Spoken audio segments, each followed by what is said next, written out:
Today, you're not just going to see extreme performances that broke the actors. You're about to witness some of the greatest in the history of cinema. From an actor who lost more than 25 kilos during filming and was struck by lightning on set, twice, to an actress who had a real breakdown in front of the camera, and who, after the premiere, attempted to take her own life. These performances didn't just demand talent. They demanded the mind, the body, and sometimes the soul.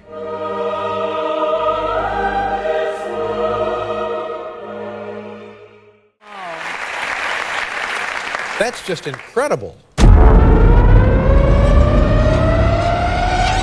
Charlize Theron became another person to play Eileen Wuornos. She gained more than 15 kilos, shaved her eyebrows, and covered her skin with layers of makeup and prosthetics to completely alter her face until she was unrecognizable. She went from being one of Hollywood's beauties to portraying a gaunt, serial-killing prostitute. But the most radical part wasn't the physical transformation. It was what she did internally. Theron didn't want to imitate a killer. She wanted to understand her, to feel like her, to breathe like her. And the result is chilling. In every gesture, in every look, there's a mix of rage, confusion, and years of accumulated pain. The performance doesn't just humanize a monster, it does so without justifying or condemning her in a simplistic way. Charlize wasn't afraid to look ugly. She wasn't afraid to shatter her star image. She gave it all, including her soul. She finished the shoot mentally and emotionally drained, admitting that for weeks she couldn't stop thinking like Aileen. She won the Oscar. But that award doesn't come close to reflecting the real sacrifice. What Charlize Theron did in Monster wasn't acting. It was vanishing to embody, from the gut, a woman broken from within. And I didn't want to die thinking that maybe you could have loved me.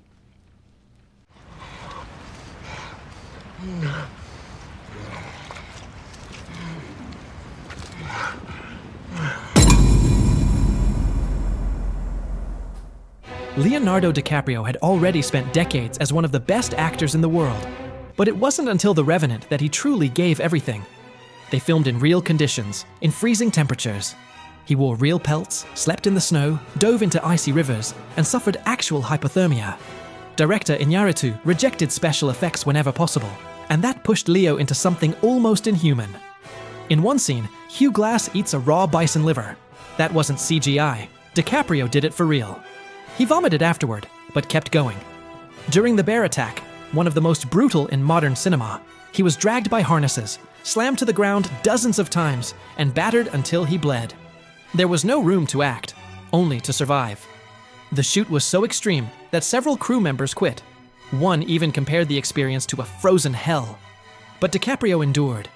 He even had to cauterize a wound with gunpowder and fire in one of the rawest, most unforgettable scenes. The result isn't just physical, it's primal. Leo grunts, breathes like a wounded animal. There's no glamour, no heroic lines, just instinct, suffering, and vengeance. How long are you planning to stay in Reagan? Until she rots and lies stinking in the earth. Linda Blair was only 13 years old in The Exorcist, and she didn't play a child. She became the demon itself. What she endured during filming goes far beyond what any minor should ever experience. For hours, her body was strapped into harnesses that violently shook her during levitation and possession scenes. She injured her back. She screamed for real. She cried for real. Her body trembled, not from acting, but from the brutal cold on set, kept at sub-zero temperatures to capture visible breath. And despite all that, Linda kept going, delivering one of the most legendary and terrifying performances in cinema history. She wore prosthetics, contact lenses that left her nearly blind, and was put on a liquid diet to vomit on cue. The blasphemies she spoke brought death threats. The Vatican condemned the film, and she, a child, was marked for life. Because the hardest part of the role wasn't physical. It was what came after: media harassment, hate from religious fanatics, and the trauma of being turned into a demonic icon at an age when others were still just playing. Who did it? Huh? One of you threw the fucking breaker! Or was it all of you? The most extreme physical transformation in cinema history. Christian Bale lost more than 28 kilos to play Trevor Resnick. For weeks, his diet was an apple, a cup of coffee, and sometimes a can of tuna. Nothing more. He went from an athletic build to looking like a walking corpse. His face hollowed out. His ribs looked like they wanted to break through his skin. His eyes became ghost-like. And he did all this for a low-budget indie film with no guarantee of success. But it wasn't just the body.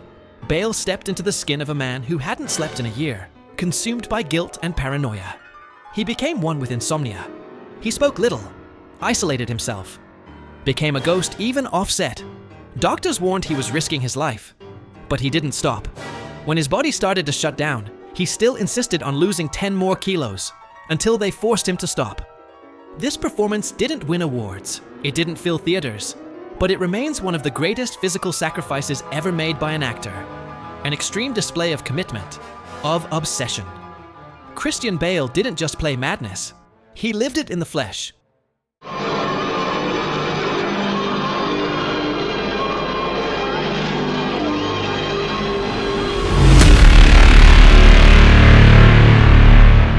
He had no experience, just 13 years old.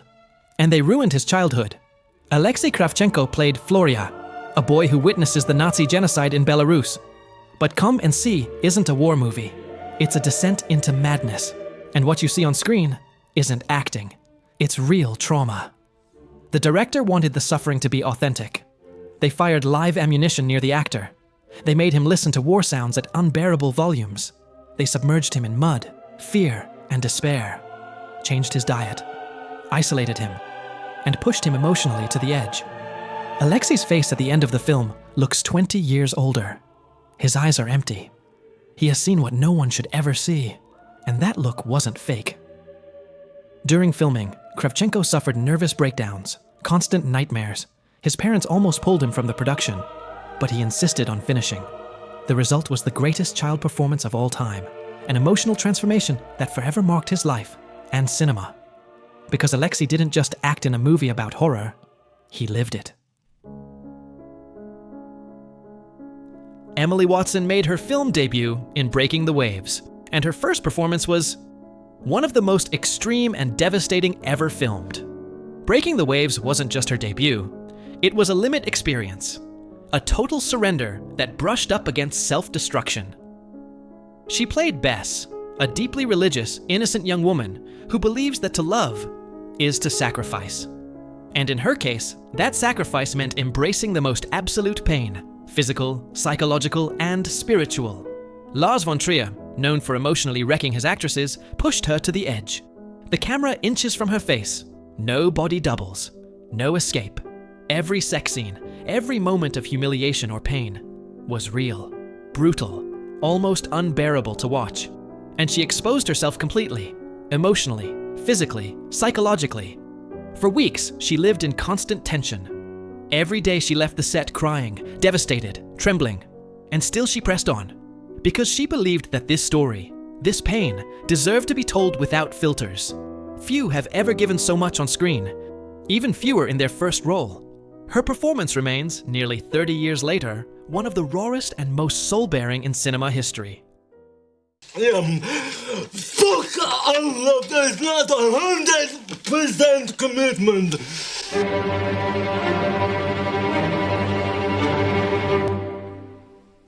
I couldn't leave out the most extreme actor of all time. In My Left Foot, Daniel Day-Lewis didn't just play Christy Brown, a man with cerebral palsy who could only move his left foot. He became him, literally. Throughout the entire shoot, he remained hunched in a wheelchair, never moving a muscle beyond what Christy would have been able to. He ate through a straw, asked to be fed on set, and was even taken to the bathroom as if he were truly disabled. The crew's patience wore thin. Some thought he was insane, but the result was so real, so human, no one else could have achieved it. Day-Lewis wasn't acting, he was inhabiting another life, and he paid a high price. He wrapped the shoot with 2 fractured ribs, serious spinal damage, and chronic back pain that followed him for years. Because he didn't just pretend to be disabled, he lived it for months. And yet, the most brutal part wasn't physical, it was emotional. Day-Lewis didn't beg for pity. He portrayed Christy with rage, wit, pain, brilliance, and darkness. This wasn't just an extreme performance, it was a masterclass in radical empathy. And it marked the beginning of a legend. Some performances are so intense, they break the person giving them. And that's exactly what happened to Björk in Dancer in the Dark. She wasn't an actress, she was a world-famous Icelandic singer who took on the role as an artistic experiment. But it turned into a nightmare. The story of Selma, a blind immigrant who sacrifices everything for her son, is one of the most harrowing ever filmed. But what makes it unbearable isn't just what's told, it's how it was shot. Lars von Trier demanded brutal realism, real humiliation, real pain. And Björk began to unravel. She stopped eating for days, cried off camera, ripped her clothes between scenes, and at one point disappeared from set without warning. She said she wasn't acting, she was genuinely suffering. The tension with the director became unbearable. Years later, she revealed she felt harassed and pushed beyond the limit. She finished the film and swore never to act again. And she kept that promise for 20 years. Because this wasn't just a role. It was an open wound, exposed to millions. An emotional sacrifice that left a permanent scar on cinema and on her own life.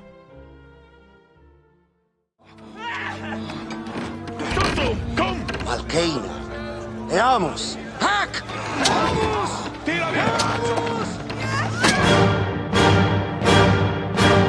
Jim Caviezel's performance in The Passion of the Christ was, without exaggeration, something divine.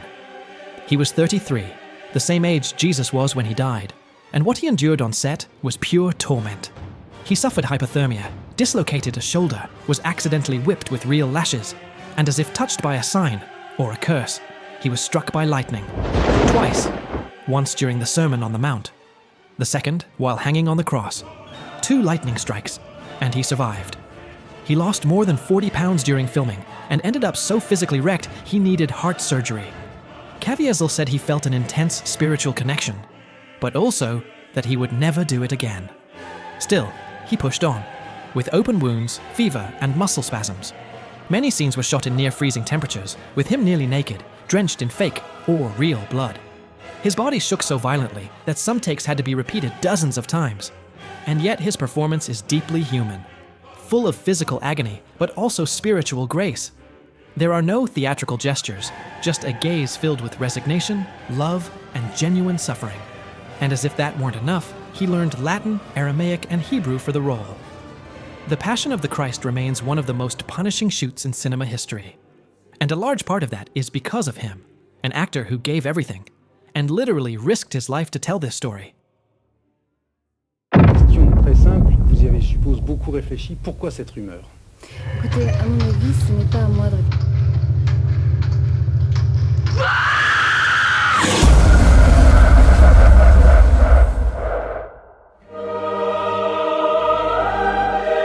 She was just 25, stunning, at the peak of her fame, and she chose to drown in madness.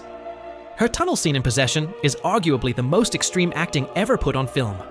She screams, convulses, bleeds, vomits. But what's truly terrifying is that she wasn't entirely acting. She couldn't take it anymore and exploded. She threw herself against walls, clawed at herself, and screamed every buried emotion out of her body. It looks like her soul is breaking in real time.